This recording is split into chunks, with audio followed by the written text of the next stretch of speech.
parce qu'il y a des personnes qui ont un certain âge, mais ce sont des grands enfants. Lorsqu'on est un enfant, par rapport à la maturité, l'on pense qu'on demande pardon que quand on a offensé une personne.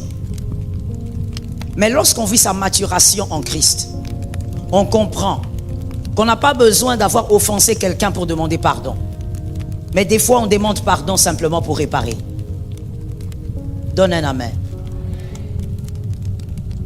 Je sais que tu es très concerné, mais voilà pourquoi tu dois donner des amens. Lorsqu'on est adulte, mature, adulte dans la foi, on ne demande pas pardon simplement parce qu'on a offensé. Ou encore, je vais aller dans ta pensée, parce qu'on reconnaît qu'on a offensé. Mais lorsqu'on est sage et qu'on vit sa maturation dans la foi, on va demander pardon parce que des fois, il faut simplement réparer. Réparer quoi? Écoute-moi très bien. Réparer quoi? Réparer pas seulement ce que vous avez abîmé. Un enfant repart seulement ce qu'il a abîmé. Un adulte, un homme sage, répare même ce qu'il n'a pas abîmé. Et il répare pourquoi alors? S'il n'a pas abîmé, pourquoi il doit réparer? Pour la paix. Dis ça à ton frère. Il y a des gens qui ne disent rien. J'ai dit, dis à ton frère.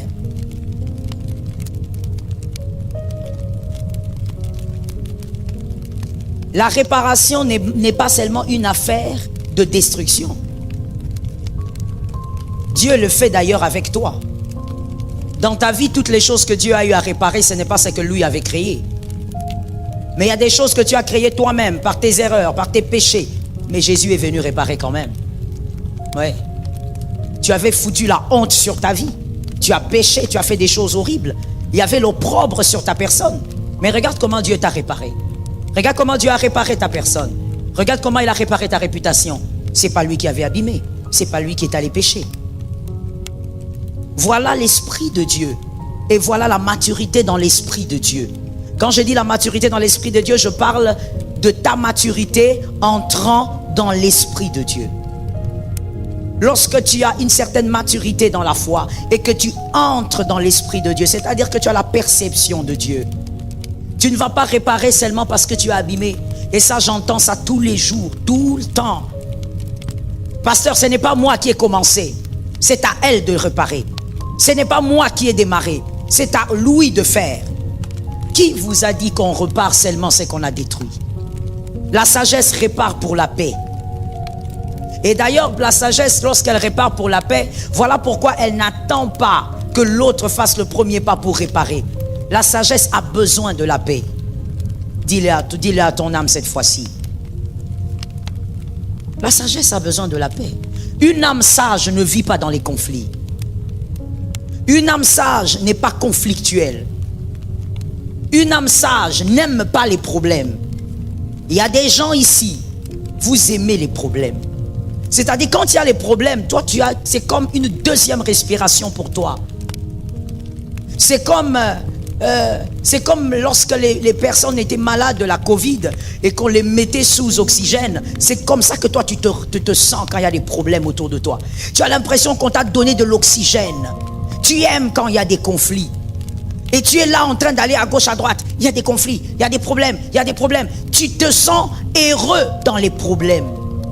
Il y a des gens comme ça, conflictuels. Vous avez choisi Jésus un jour. Vous vous êtes convertis, mais vous êtes restés conflictuels. Vous êtes restés des hommes et des femmes à problème. Je veux préciser quelque chose ici avant d'évoluer. Les personnes, il y a deux types de personnes conflictuelles. Le premier type de personne conflictuelle, c'est ce type-là qui crée des problèmes. C'est-à-dire, il est tellement conflictuel que lui crée des problèmes. Quand il n'y en a pas, il sait comment engendrer les problèmes. Mais le deuxième type de personnes conflictuelles, ce sont ces personnes qui pensent être bonnes alors qu'elles ne sont pas bonnes. Qu'est-ce que j'ai envie de te dire? Ce sont ces personnes qui ne créent jamais des problèmes. Mais ce sont ces personnes qui aiment entendre des problèmes. Ce sont ces personnes qui ne créent jamais des problèmes. Non, non. Tu ne vas jamais entendre son nom pour dire il a fait telle chose. Non, jamais. Lui ne crée pas. Mais lui, il aime lorsque les problèmes sont créés. Il aime ça. Il se nourrit de ça. Et vous verrez cette personne venir en souriant, en train de dire, tu as appris que Lucien a des problèmes avec Léonel? Il est content. Elle est contente. C'est le deuxième type de personne conflictuelle. Toi-même choisis de quel côté tu es et tu dois guérir. Donne un amen comme ta sœur a donné un amen. Toi-même choisis dans quel couloir tu es et tu dois guérir. Dans la présence de Dieu, face à la parole de Dieu, on ne vient pas montrer à la parole de Dieu qu'on est parfait parce qu'on ne l'est pas. On vient là justement parce qu'on n'est pas parfait. Il y a un exemple que j'ai toujours aimé, je connais cet exemple depuis que je suis enfant, mon père répétait ça souvent dans les cultes de famille. Là où la parole de Dieu est un miroir, vous vous regardez et vous êtes transformé à son image. Tu sais pourquoi est-ce qu'on consulte un miroir? Je voudrais vraiment que tu m'écoutes ce soir. Que tu prennes un peu ton semblant et ton hypocrisie, que tu mettes ça dans ta poche et que tu m'écoutes. Tu sais pourquoi on consulte un miroir? On consulte un miroir parce que on sait qu'il y a certainement des erreurs sur son corps qu'on n'a pas vues. Et le miroir va nous permettre de voir. On s'est habillé seul, on s'est coiffé seul, on s'est maquillé seul, mais on va quand même consulter le miroir. Pour dire au miroir, je sais qu'il y a un défaut quelque part dans mon corps, alors dis-moi c'est où? C'est pour ça qu'on consulte un miroir. C'est parce qu'on sait qu'il y a un défaut qu'on n'a pas vu. Et c'est ça la parole de Dieu. Lorsqu'on vient devant le Seigneur, on reconnaît qu'on est mauvais. C'est pour que la parole de Dieu nous change. Ça ne sert à rien d'écouter une parole qui ne te change pas. Donne un amen. Ça ne sert à rien d'écouter une parole qui te berce. La parole de Dieu n'est pas une berceuse. La parole de Dieu, c'est pour te changer. Et ce soir, que l'onction de Dieu t'aide à commencer le premier pas. C'est tout un processus, nous le savons. Mais ça ne doit pas être une justification pour baigner dans le péché. Ça ne doit pas être une justification pour rester dans le mal, dans un cœur noir. Tu es là en train de dire, c'est un processus que tu n'as jamais commencé. Certes, c'est un processus, mais tu dois le commencer. Je disais le deuxième type de personnes conflictuelles. Ce sont ces personnes-là qui ne créent jamais des problèmes. Ces personnes n'engendrent jamais des problèmes. Vous n'entendrez jamais ces personnes avoir commencé quoi que ce soit de bizarre. Mais ce sont des personnes qui aiment entendre le problème. Un homme de paix, une âme de paix n'aime pas les lieux à problème. Quand il y a des problèmes, il se sent mal à l'aise. Parce qu'il aime la paix. Une personne de paix, elle éteint le feu.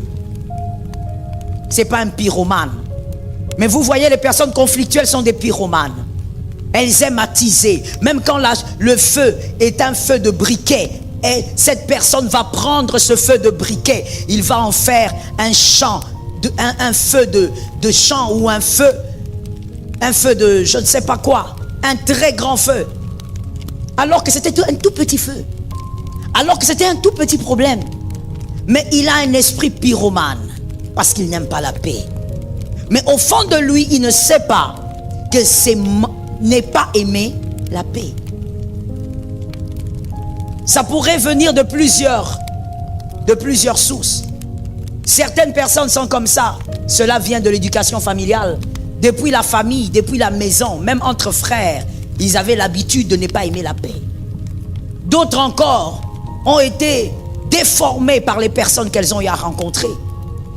Et la troisième catégorie, simplement les convertis, mais qui ne se sont jamais laissés transformer.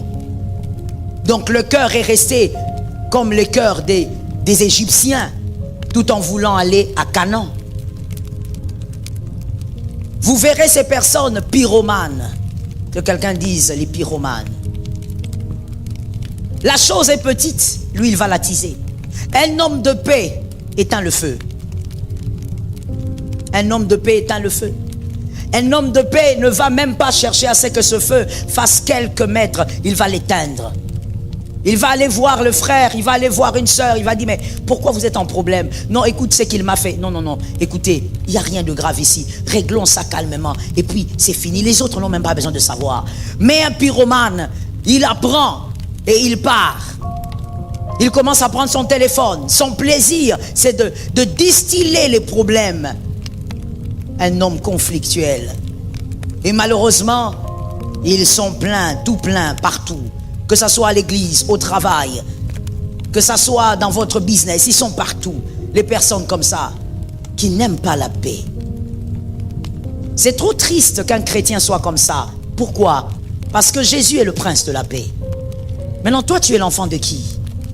Parce que lui, il est le prince de la paix. Jésus n'aime pas les conflits.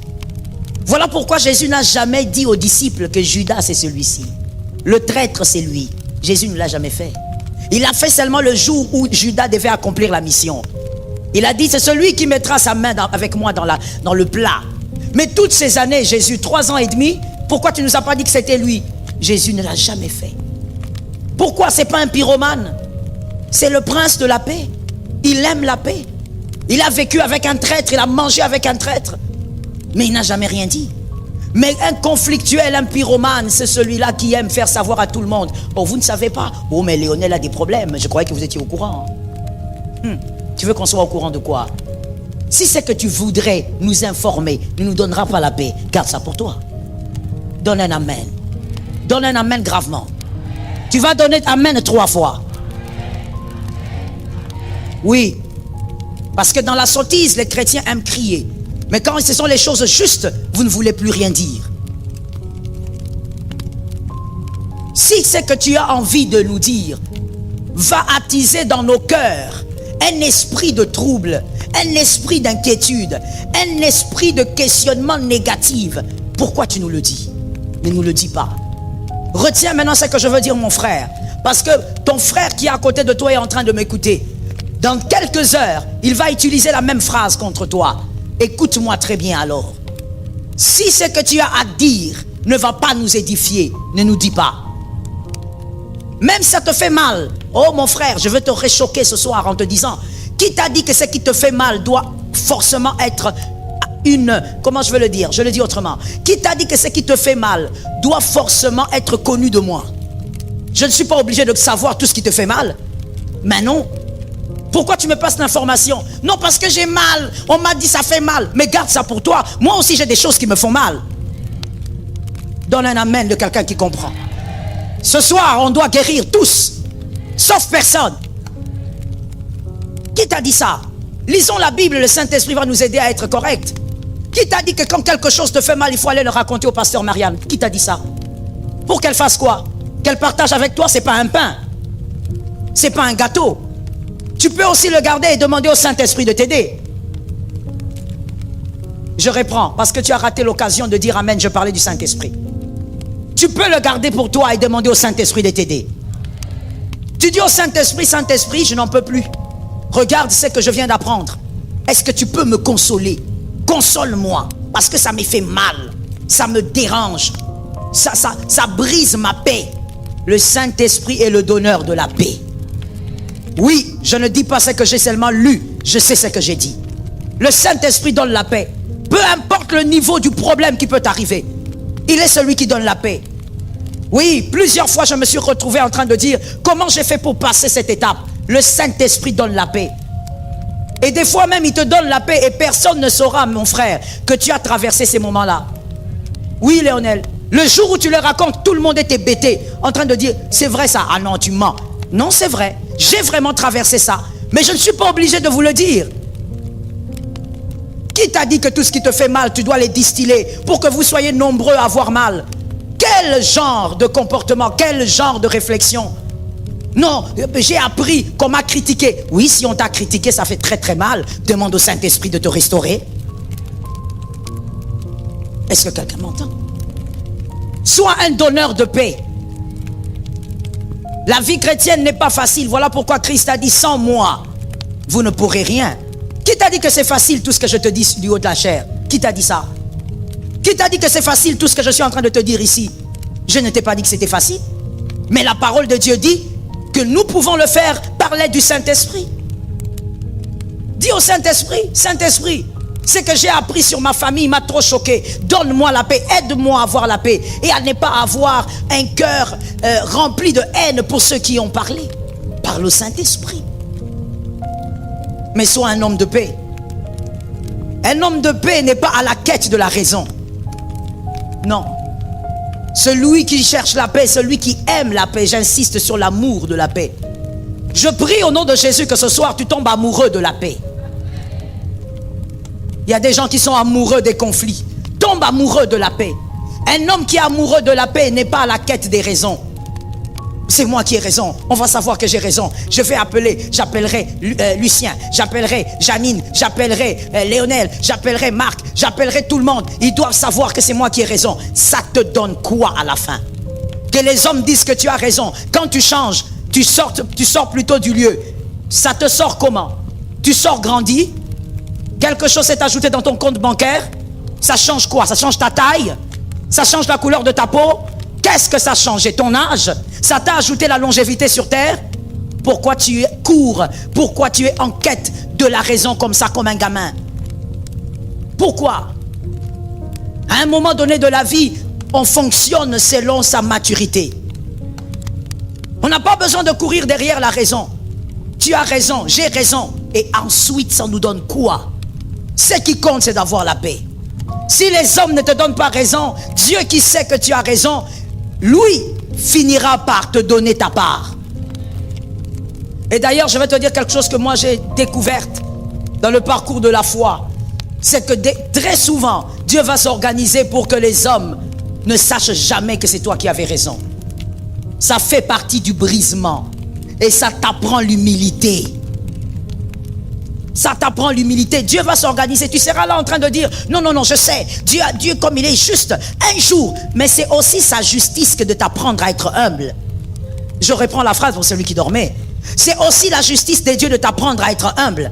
Et apprendre à être humble, c'est aussi s'organiser pour que autant de fois tu as eu raison, mais il s'organise pour que personne ne sache que tu avais raison. Et les années passent aussi, les gens oublient. Les gens oublient. Tu dis, mais attends, pourquoi tu me fais ça? Parce qu'il veut t'apprendre l'humilité. Ça ne te donne rien que d'avoir raison. Ça ne te donne rien que les gens t'acclament. Que les gens acclament Jésus. C'est ça l'essentiel d'une vie. Celui qui aime la paix ne fouine pas dans les poubelles. Il y a des gens qui aiment fouiner dans les poubelles. Ce sont justement des personnes conflictuelles qui n'aiment pas la paix. Quand on est tranquille, toi tu n'es pas d'accord. Fouiner dans les poubelles, c'est quoi? Je ne parle pas des poubelles physiques. Mais fouiner dans les poubelles, c'est aller chercher à comprendre les problèmes d'autrui. Pourquoi tu veux comprendre les problèmes d'autrui? Tu remarques dans la société où tu travailles, tu remarques à l'église ou ailleurs, peu importe, là où les hommes se rassemblent, tu remarques que tel et tel autre ne s'adresse pas la parole. Toi, tu vas aller chercher à savoir pourquoi il ne s'adresse pas la parole. C'est quoi le problème? Qu'est-ce qui fait quoi à qui? Tu gagnes quoi dans ça? Est-ce qu'on te paye pour ça? Pourquoi tu vas fouiner dans les poubelles? Il y a même des gens qui vont plus loin. Tu vois un couple en train de faire sa vie tranquille, mais toi tu veux aller comprendre pourquoi aujourd'hui j'ai remarqué que l'homme est venu à l'église seul, la femme est venue 2 heures après. En quoi ça te concerne? Dis à un voisin, on doit arrêter ça. Non, dis-lui bien, on doit arrêter ça. Pourquoi tu vas fouiner dans les poubelles? En voulant fouiner, tu vas aller écouter ce que tu ne devrais pas écouter. Oui, en allant fouiner, un jour tu vas aller apprendre que celui en qui tu te confiais était en train de te trahir partout. Je veux le dire autrement pour quelqu'un qui m'entend. En allant fouiner, tu risques d'aller te créer des blessures. Parce que tu aimes trop fouiner.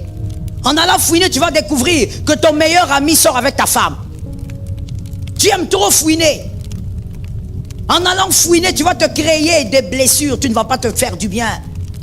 Mais les personnes conflictuelles aiment ça. Tu fouines à gauche, tu fouines à droite. Tu poses la question à Juliette. Où est-ce que tu as appris ça? Oh non, c'est Niclette qui m'a appris. Et Niclette, elle a appris des Jean-Luc. Jean-Luc, toi, comment tu sors d'une file pareille? Comment toi, oh my God, comment tu entends des choses sortant d'une file pareille? Parce que tu cherches quoi? Vous savez, une personne qui est amoureuse de la paix, lorsqu'il y a des problèmes autour d'elle, la première réflexion ou la première pensée, c'est de savoir quelle est la solution. Ce n'est pas de fouiner. Est-ce que quelqu'un me capte? Ce n'est pas de faire quoi? Fouiner.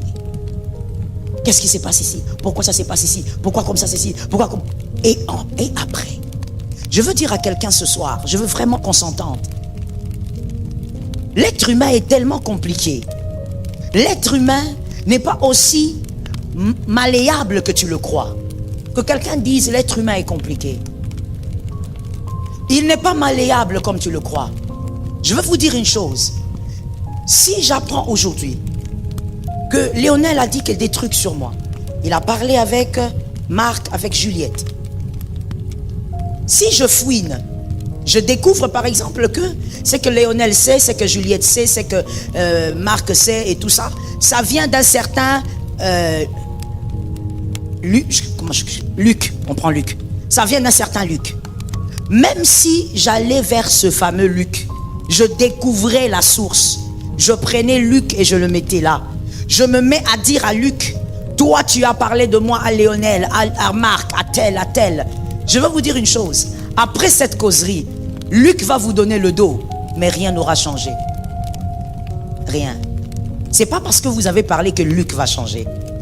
Alors voici maintenant un homme de paix, comment il réfléchit. C'est Luc qui a dit tout ça, et toutes ces personnes ont alimenté le mal. Où est la solution? C'est comme ça, c'est la première pensée d'un homme de paix. Où est la solution? Et généralement, la solution se trouve dans le fait que vous devez donner le dos à tout ce qu'on dit. Celui qui donne la face à ce qui lui dérange finira par être transformé par ce qui lui dérange. Je répète la phrase pour celui qui dormait. Celui qui par tout ce qui dérange.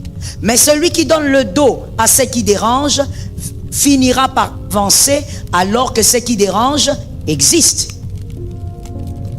Celui qui donne le dos à ce qui dérange finira par avancer malgré que ce qui dérange existe. Sois un homme de paix.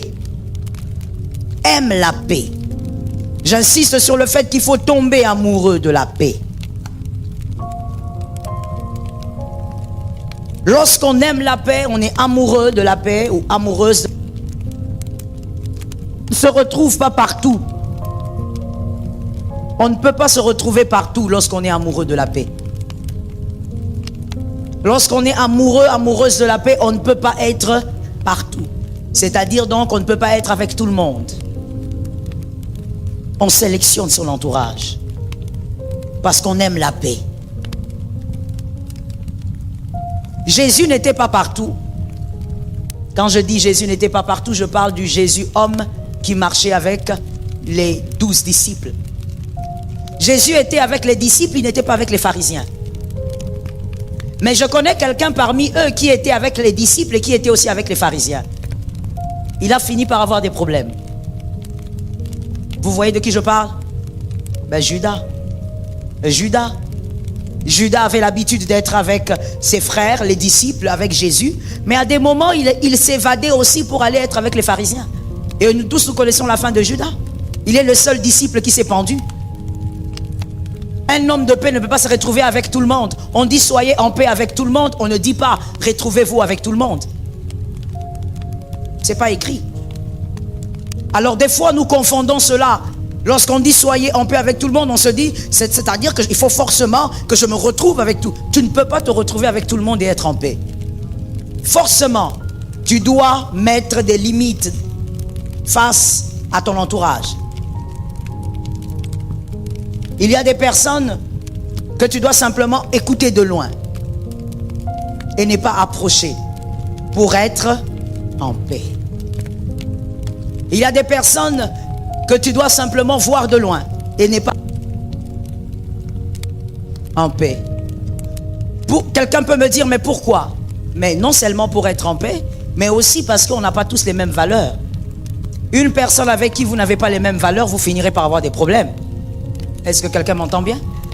Toi, tu as des valeurs comme quoi tu te réveilles, tu bosses, après la prière, tu bosses et voilà, tu te focalises sur ta vie, tu te focalises sur ce qui te fait avancer. À un moment donné, tu dois aller peut-être siester pour te revigorer et puis le soir, tu as encore un autre programme. Mais lorsque tu vas dire à ton ami ou je ne sais pas qui, voilà, je dois aller siester parce que le soir, j'ai un programme. Louis, parce qu'il n'a pas les mêmes valeurs, il appellera ça de l'orgueil.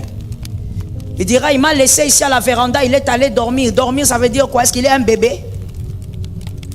Pour lui, ce sont les bébés qui dorment. Pour lui, le sieste ne veut rien dire. Et donc, il va considérer ça comme de l'orgueil. On ne peut pas être avec tout le monde. On doit sélectionner les personnes avec qui on doit être. Et cette sélection ne dépend pas de l'argent. Quelqu'un m'a dit, ça ne dépend pas de l'argent. Cette sélection ne dépend pas des diplômes. Quelqu'un m'a dit des diplômes. Cette sélection dépend des valeurs chrétiennes. Des valeurs. Ce sont les valeurs qui font l'homme. Ce sont les valeurs qui bâtissent l'homme. Donc, il s'agit ici des valeurs. Il y a des personnes qu'il faut juste observer de loin. Et veille sur la paix. Un homme de paix attirera des faveurs vers lui. Un homme de paix va frayer des chemins dans le désert. C'est-à-dire, à des moments compliqués de la vie, toi, tu auras des solutions. Parce que tu es un homme de paix. Il y a des hommes, il y a des femmes qui viendront vers toi. Simplement parce qu'ils savent qu'avec toi, ils auront la paix. Toi, tu n'es pas quelqu'un qui parle trop. Tu n'es pas quelqu'un qui raconte n'importe quoi. Ils vont seulement regarder, non. Connaissant cet homme-là, je crois que je peux l'avoir à côté de moi. Ce n'est pas quelqu'un qui parle beaucoup. Connaissant cette femme, je crois que je peux la garder à côté de moi. C'est une personne qui aime la paix. Tu vas attirer des personnes qui vont t'ouvrir des portes. Parce que tu aimes la paix. J'ai dit à quelqu'un, toute personne équilibrée aime avoir autour d'elle des personnes de paix. À moins que tu sois diabolique ou encore que tu sois conflictuel. Tu te nourris des conflits parce qu'il y a des gens comme ça. Mais si tu es une personne équilibrée, normale, ayant les valeurs de Dieu, tu dois aimer avoir des hommes de paix autour de toi. Des personnes non seulement qui te donnent la paix mais qui vivent dans la paix. Ce ne sont pas des gens où vous entendez dans leur couple tous les jours il y a des problèmes, tous les jours. Et la raison est laquelle? Oh, de toutes les manières, c'est normal. Dans un couple, il y a toujours des problèmes. Mon frère, dans un couple, il y a des problèmes, mais il n'y a pas de problème tout le temps. Chez vous, c'est tout le temps. Vous dormez avec, vous vous réveillez avec. Quelque chose qui m'a fait rire. J'en ai ri pendant des heures. J'en ai ri pendant des heures. Je ne savais pas qu'il y avait des familles qui pouvaient devenir toxiques pour leurs tout petits enfants à ce point. Je crois que c'était le vendredi passé. L'homme de Dieu était en train de prêcher à la Cité Verte, famille glorieuse. Et il a donné un exemple. Il a dit, il y a des familles où papa, maman se battent. Et les tout petits enfants chantent. C'était la première fois que j'entends cette chanson-là. C'était la première fois que j'entends cette chanson-là. Les petits enfants chantent. Satan, côté là-bas, c'est pas possible. Traduction, papa et maman se battent et les tout petits enfants chantent. Satan pénètre ces hommes qu'ils se battent. C'est pas possible. C'est pas possible. Ça veut dire les petits enfants sont en train de chanter pour leurs parents. Et les parents sont là aussi, ils veulent se battre devant les tout petits. Ça, c'est la première chose qui m'étonne. La deuxième chose, c'est que tout le monde trouve normal le fait que des petits enfants invoquent le diable. C'est une invocation. Une invocation claire. Ce n'est même pas voilé, vous voyez les signes comme vous aimez là. Non, vous avez vu la main qu'elle a fait là. Non. Mais une invocation claire, limpide. Satan vient et entre ici, entre en nos parents. Donc des enfants sont dans l'incantation, dans l'imprécation diabolique. Et tout le monde trouve ça normal. Pendant que les enfants font des imprécations, les parents sont en train de se déshabiller pour se battre. Et tu vas te demander pourquoi ton fils à un certain âge est allé entrer chez le marabout. Pourquoi ta fille à un certain âge est allée toucher des gris-gris pour aimer les hommes. Mais depuis qu'elle est petite, elle invoquait le diable. Ce n'est pas une chanson, c'est une invocation. Et ça, tout le monde trouve normal. Regardez jusqu'à quel niveau. Les personnes conflictuelles, ils sont même toxiques pour leurs enfants. Un enfant qui a chanté ça quand il était petit, est-ce qu'il aura un problème pour se battre avec sa femme? Il aura un problème pour se battre avec son mari? C'est sans problème. Parce que pendant même qu'il est en train de dire Satan vient t'accaparer de mes parents, au même moment Satan il est gourmand, il s'accapare des parents, il s'accapare des enfants. Il s'accapare des enfants. C'est là que tu t'es marié, monsieur. Toi, tu étais tout calme dans ta famille. Tu vas te marier à une sœur que tu as simplement vue à l'université. Et comme à l'université, toutes les femmes sont belles. Toutes les femmes sont belles. Quand tu la vois à l'université, tu craques totalement. Tu dis, voilà, c'est la femme de ma vie. Tu la prends. Elle a grandi dans le régime ou sous le régime de Satan. Elle a grandi avec, jusqu'à ses 15 ans, elle a grandi avec. Mais ça, monsieur, toi, tu ne sais pas. Quand tu la prends, elle est la femme douce là que tu vois, surtout pendant les fiançailles. Et quand vous vous mariez, tout va bien la première année, deuxième année, tout ce qu'elle fait, c'est pour t'amener à la battre. Ça veut dire elle-même, elle incite la bataille. Pourquoi? Parce que toute petite, elle a fait partie de ceux qui avaient invoqué le diable. Donc le pouvoir diabolique plane sur elle depuis toute petite. Tout ce qu'elle fait dans la maison t'amène à lever la main. Tout. Jusqu'à ce qu'un jour ça va arriver. Tu vas te poser la question, ma femme, pourquoi elle est comme ça? Pourquoi elle est arrogante? Pourquoi? Mais elle vient de quelque part. Et d'où elle vient? Elle a été une invocatrice. Les conflits ne doivent pas être permanents dans une famille, dans un foyer. Ce n'est pas normal. Que Jésus te donne la victoire. Laisse-moi t'ajouter le 40e point. Le 4e. Vous êtes sûr que c'est le 4e? La Bible parle de quoi? La patience.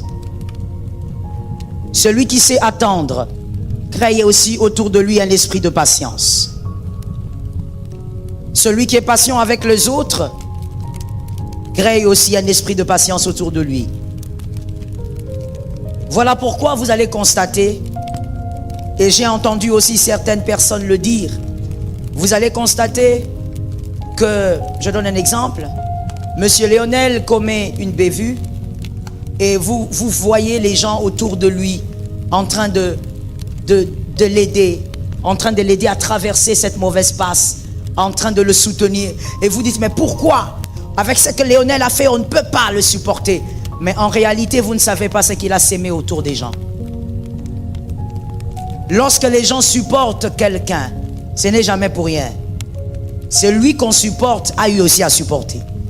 Toi qui ne supportes pas les gens, toi qui as du mal à supporter les erreurs, les dégâts des autres, les failles des autres, ne t'en fais pas, on sera aussi dur avec toi. Ce n'est pas moi qui le dis, mais c'est un principe de la vie. Celui qui a supporté, celui qui a été patient, on sera aussi patient avec lui. C'est comme ça que vous voyez, justement, je rentre à l'exemple de Lionel parce que c'est important. Cet exemple va aider les autres. C'est comme ça que vous verrez qu'il y a des personnes qui sont autour de Lionel malgré ce qu'il a eu à faire.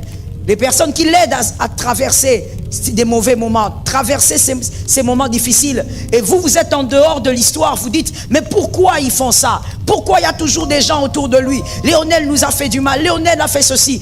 Mais vous ne savez pas pourquoi ces personnes sont là. Ces personnes sont là parce que Lionel a sémé dans leur vie la patience.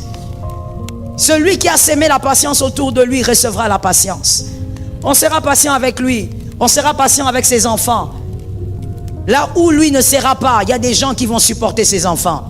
Parce que lui aussi a eu à supporter. Est-ce que quelqu'un m'entend bien? J'aimerais parler en parlant de la patience, j'aimerais dire à quelqu'un, nous ne sommes pas pareils. Merci pour cet amen. Je reprends donc pour celui qui n'a pas entendu, nous ne sommes pas pareils. Je reprends pour celui qui dormait, nous ne sommes pas pareils. Oui, de par notre éducation, nous avons des profils différents.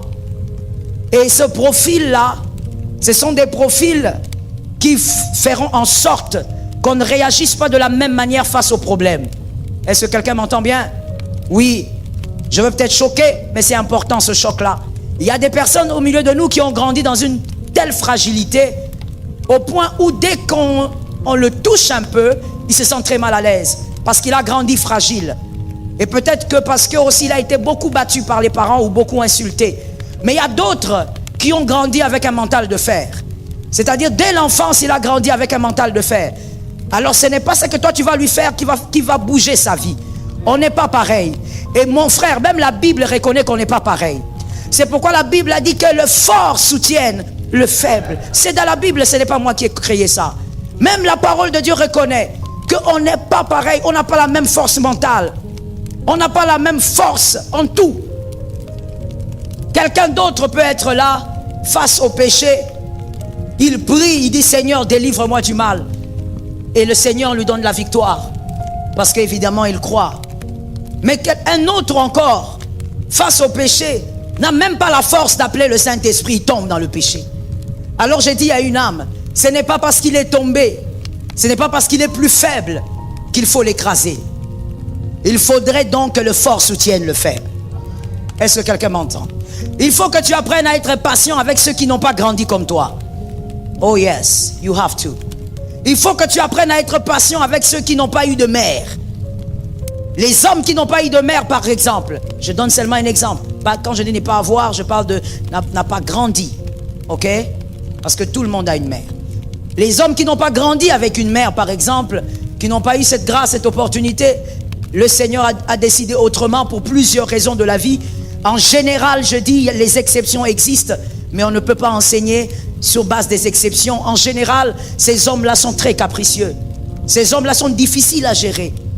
Ces hommes-là, des fois, sont même révoltés. Ils ont un esprit de révolte. Et donc, mon frère, vous vous rencontrez à l'église, mais il n'a pas grandi comme toi. Il n'a pas ton profil. Sois patient avec lui. Un jour, il va peut-être être meilleur que toi. Cet amen est pourri, donne un amen. Sois patient avec lui. Il pourrait être meilleur que toi. Oh, je prends seulement un exemple biblique. Jonathan, un homme extraordinaire. Jonathan, le fils de Saül. Jonathan, un grand chef d'armée. Jonathan a grandi dans la royauté. Il a commencé à se former comme un soldat. Déjà préadolescent, comme dans tous les royaumes du monde. Déjà préadolescent, on formait ces garçons à être rois demain. Mais un jour, il rencontre un berger qui, lui, n'est pas aimé de son père. Qui, lui, ne mange même pas à table avec son père. Tout ce que ce berger fait, c'est garder un petit troupeau, alors que ses grands frères sont bien casés dans l'armée. Mais ce berger, qui semblait être un homme faible, être un homme sans soubassement ou sans fondement, ce berger a été plus puissant que Jonathan. Il faut seulement être patient avec David, il est peut-être meilleur que Jonathan. Il faut se calmer des fois quand vous êtes avec les gens, mon frère. Quand vous êtes dans une communauté, vous êtes dans votre travail, vous travaillez, vous êtes un leader, vous travaillez dans votre business, vous êtes entrepreneur, vous avez des gens que vous avez engagés. Soyez patient avec les gens parce que nous n'avons pas le même profil. Ne cherche pas à ce que toi tu as appris pendant 17 ans, le temps où tu as grandi avec ton père, que quelqu'un l'apprenne en un seul jour. Ça ne sera pas possible. Arrête d'être égoïste comme ça. Arrête d'être méchant comme ça. Toi, tu as eu le temps de l'apprendre avec ton père. Lui aussi doit avoir le temps que Dieu va lui accorder. Est-ce que quelqu'un m'entend bien? Lorsque nous voyons par exemple les filles ou même les hommes qui n'ont pas eu aussi la grâce de grandir avec leur père ou d'avoir une certaine proximité, parce qu'il y a des gens qui ont grandi avec papa dans la même maison, mais il n'y a jamais eu une proximité. Papa n'était pas son ami. Alors résultat, c'était seulement un monsieur qui était là et qui était le père, le géniteur de tous, qui donnait à manger, qui habillait tout le monde, mais il n'y a pas eu une relation d'amitié. Et vous verrez que ces personnes aussi, lorsqu'elles grandissent, elles n'ont pas de repères, elles n'ont pas d'image masculine. Et donc ce sont des personnes qui ont des attitudes qui émanent d'un certain déficit. Mais si toi tu veux absolument qu'ils deviennent comme toi, tu manques de patience et tu peux rater quelqu'un de très bien. Tu manques de patience et tu peux faire passer à côté de ta vie quelqu'un de très bien qui pourrait t'aiguiser. Est-ce que quelqu'un m'entend bien? Oh oui, mon frère. Parce que celui qui n'a pas ce que tu as aujourd'hui peut demain avoir ce que tu n'auras pas demain. Je le dis à quelqu'un qui est derrière. Celui aujourd'hui qui n'a pas ce que tu as aujourd'hui peut demain avoir ce que toi tu n'auras pas demain. Donc toi, tu ne peux pas regarder en disant qu'est-ce qu'il va me donner, qu'est-ce qu'il va faire pour moi, comment il va m'aiguiser. Non, mon frère, la vie est longue. Des choses peuvent arriver, sois patient. Apprends à être patient avec les autres. La patience vous permet de vous asseoir avec les grands. La patience vous permet de ne pas rater les amis de la destinée. Les personnes n'en est jamais ratées dans la destinée. Des personnes qui vont ouvrir vos yeux, qui vont vous aiguiser et vous apprendre des choses nouvelles. Que Jésus t'aide, que tu sois un homme patient. Que Jésus t'aide, que tu sois une femme patiente. Mais écoute-moi très bien, celui qui est patient ne juge pas. Parce que c'est contraire à la patience. Quand on est patient, on ne juge pas. Quand on est patient, on attend tout en aiguisant si on peut. Si vous pouvez aiguiser, vous aiguisez. Mais vous attendez. Si vous pouvez former, vous formez. Mais vous attendez. Si vous pouvez transmettre, vous transmettez. Mais vous attendez. Je me rappelle à un moment donné, il y a des personnes qui disaient: mais le pasteur Joël, est-ce qu'elle ne constate pas que telle, on parlait d'une certaine dame, telle est une personne bizarre, elle est compliquée.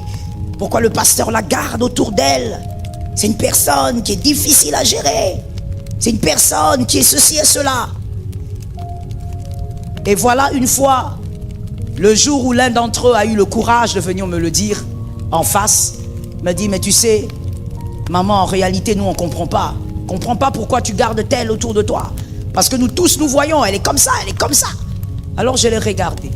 Je lui ai dit: écoute-moi maintenant très bien.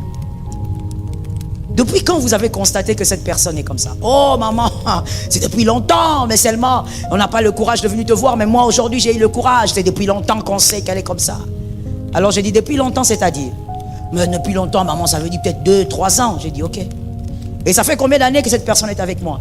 Mais maman, on ne sait pas, nous on l'a trouvée. J'ai dit: oh ok, ça c'est une très bonne réponse. Vous l'avez trouvée? Ah d'accord. Alors je lui ai dit: comme vous l'avez trouvée, vous avez pris seulement 2-3 ans pour constater qui elle était réellement. Mais en même temps, tu dis que vous l'avez trouvée. Et donc, tu penses que ce que vous avez constaté, ça fait 2-3 ans. Moi qui est avec elle, ça fait plus de 7 ans. Je ne le sais pas. C'est ça des fois aussi, permettez-moi le terme, la sottise humaine. Je lui ai dit: pourquoi tu crois que c'est que vous avez remarqué il y a seulement 2 ans? Moi, je suis avec cette personne depuis plus de 7 ans. Et vous croyez que je ne vois pas ça? C'est seulement vous qui voyez. Parce que vous êtes loin. C'est seulement vous qui constatez. Non mais maman, on se dit que si tu le savais, tu n'allais pas permettre qu'elle soit à côté de toi. J'ai dit: oh, donc vous croyez que vous êtes meilleur. Et vous êtes meilleur pourquoi? Parce que vous n'êtes pas tout près. We were in love that never meant to stay. Some things are real, even when they fade.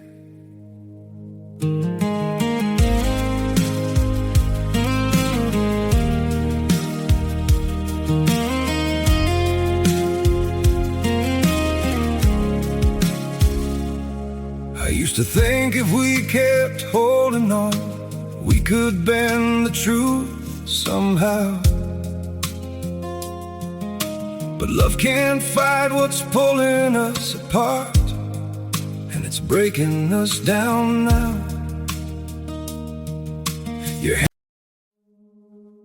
We were in love that never meant to stay. Some things are real, even when they fade.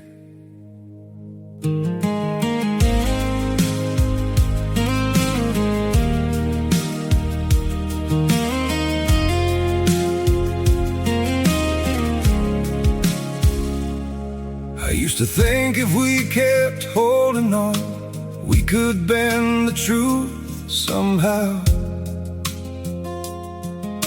But love can't fight what's pulling us apart, and it's breaking us down now.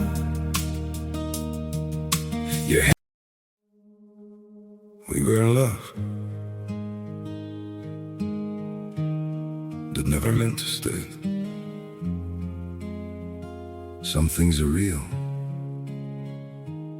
even when they fade.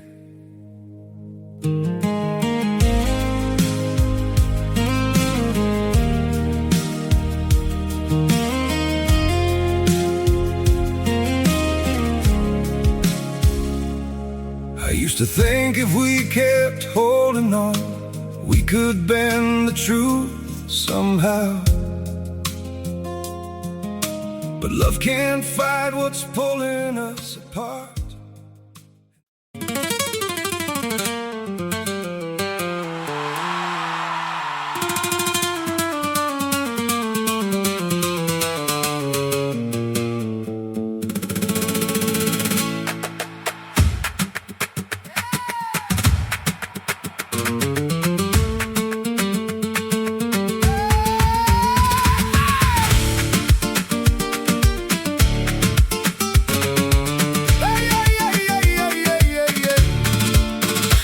Like trouble in a red silk dress, your taps on the tile got me holding my breath.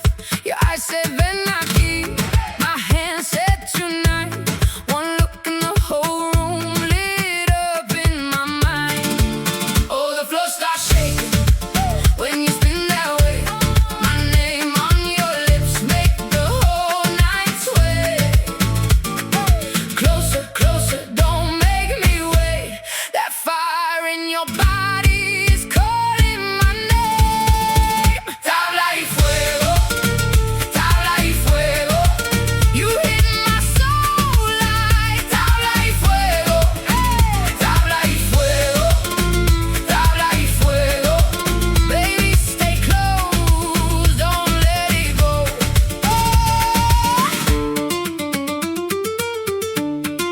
Midnight on the balcony, salt in the air.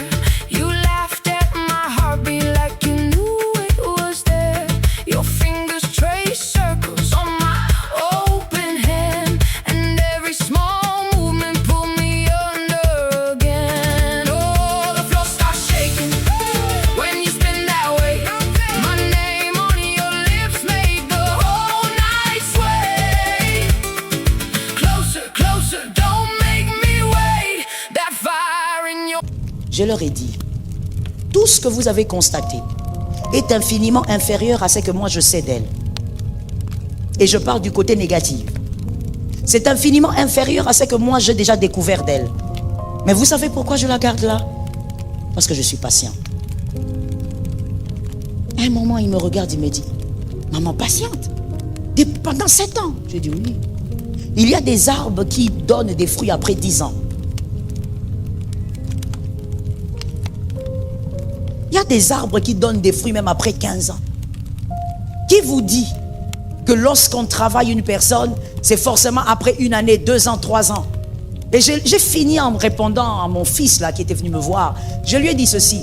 Et pour terminer, monsieur, va dire, parce que tel que je te parle, c'est aussi pour que tu ailles dire justement à votre clique là. Va leur dire que vous voyez, parce que vous êtes au loin. Vous avez fait des constats négatifs sur elle. Moi, je suis prêt. Comme je vous l'ai dit, je connais bien plus que tout ce que vous avez dit là. Mais comme vous êtes loin, vous êtes aussi incapable de voir les progrès. Mais moi qui suis tout près, je sais qu'elle progresse. La patience, savoir attendre. Celui qui sait attendre aura des hommes fantastiques autour de lui. Je bénis celui qui a entendu. Je finis en disant, David, j'aime beaucoup David, un profil extraordinaire. David, la Bible dit quand il fouillait Saül, il s'est entouré des hommes de rien. J'aime ça parce qu'on les appelle les hommes de rien. La Bible les décrit d'ailleurs, des hommes endettés, des hommes ayant des problèmes partout. Certains même étaient des fouillards, des wanted comme on dit, Donc des hommes vraiment de rien, les hommes dont la société n'a pas besoin. David se fait entourer de ces hommes-là. J'aime le profit de David parce que David, en fouillant Saül, il n'a pas cherché des guerriers. Il a accepté les hommes de rien. Tu sais pourquoi? Parce que lui-même était un homme de rien. Lui-même savait d'où l'Éternel l'avait sorti et il comprenait donc que Dieu pouvait transformer n'importe qui. Cet amen est pourri. Je reprends la phrase pour celui qui n'a pas compris. David savait que Dieu pouvait transformer n'importe qui. J'en profite pour dire à quelqu'un dans cette salle, et je suis du haut du pupitre sacré, je viens te donner une information. Tu n'as pas le monopole du devenir des hommes. C'est Dieu qui transforme les hommes et Dieu peut transformer tout homme. Aucun homme n'a le monopole de la transformation des autres. Alors moi je dis du haut de cette chair, je crois en toi et je sais que tu vas y arriver. Je crois en toi et je sais que tu deviendras meilleur. Je crois en toi et je sais que la parole de Dieu va te changer. David savait, David y croyait. Il a traîné avec des hommes de rien. Si c'était aujourd'hui, nous tous nous aurions dit, David, qu'est-ce que tu fais? C'est une boulette. Pourquoi tu t'entoures des hommes comme ça? Tu es poursuivi par une armée et toi tu t'entoures des hommes qui ne savent même pas tenir une lance. Mais après quelques années, l'homme de David a été patient. Comme Dieu a été patient avec lui, il a été patient avec les hommes. Après quelques années, les mêmes hommes sont appelés les vaillants de David. Ce sont des hommes capables d'entrer dans la troupe armée et de sortir avec de l'eau. Je dis à une âme, ce qui est faible aujourd'hui peut devenir fort demain. Je comprends que tu ne dises pas amen, tu as un problème. Je dis ce qui est faible aujourd'hui peut devenir fort demain. Ce qui est faible aujourd'hui peut devenir un témoignage demain. Je le dis autrement, celui qui est la risée des hommes peut devenir la référence demain. Je le crois et je le déclare. Celui qui semble être rien aujourd'hui peut devenir puissant demain. Il peut être le modèle de force demain, le modèle de puissance demain, le modèle de la sanctification demain. Oh, je croyais que je parlais à une âme qui m'entendait. Ce qui est invisible aujourd'hui peut devenir visible demain pour plusieurs. Parce que Dieu a fait un travail. Je dis à quelqu'un, sois patient avec ton frère. Sois patient avec ta sœur. Sois patient dans ta famille. Sois patient avec ton mari. Sois patient avec ta femme. Sois patient avec les hommes avec qui tu travailles. Sois patient. L'incompétent d'aujourd'hui peut être fort demain. Est-ce que quelqu'un m'entend bien? L'incompétent d'aujourd'hui peut être une référence demain. J'encourage quelqu'un en disant, ne te laisse pas éblouir par ceux qui sont meilleurs que toi. Ils viennent aussi de quelque part. Autant ils sont meilleurs aujourd'hui, toi tu peux être meilleur en 2023. Ça tombe sur toi au nom de Jésus. Autant ils sont meilleurs aujourd'hui, toi tu peux être meilleur en 2024. Il y a aussi ton espace pour être meilleur. Ne te laisse pas intimider par ceux qui chantent plus que toi, par ceux qui travaillent mieux que toi, par ceux qui prêchent mieux que toi, par ceux qui prophétisent mieux que toi. Je dis à une âme, sois patient avec toi-même. Tu peux être une référence demain. Est-ce que je parlais à quelqu'un? Tu vas dire ce que je suis en train de dire à un homme de foi. La Mercedes d'hier n'est plus une mode aujourd'hui. Est-ce que quelqu'un l'a dit? Que quelqu'un dise à un autre, la Porsche d'hier n'est plus d'actualité aujourd'hui. Elle était belle hier, mais aujourd'hui il y a d'autres Porsche. Aujourd'hui il y a d'autres Mercedes. Je dis à quelqu'un, crois en toi-même. Si les hommes ne sont pas patients avec toi, Dieu est patient. Si les hommes ne croient pas, Dieu, lui, il croit.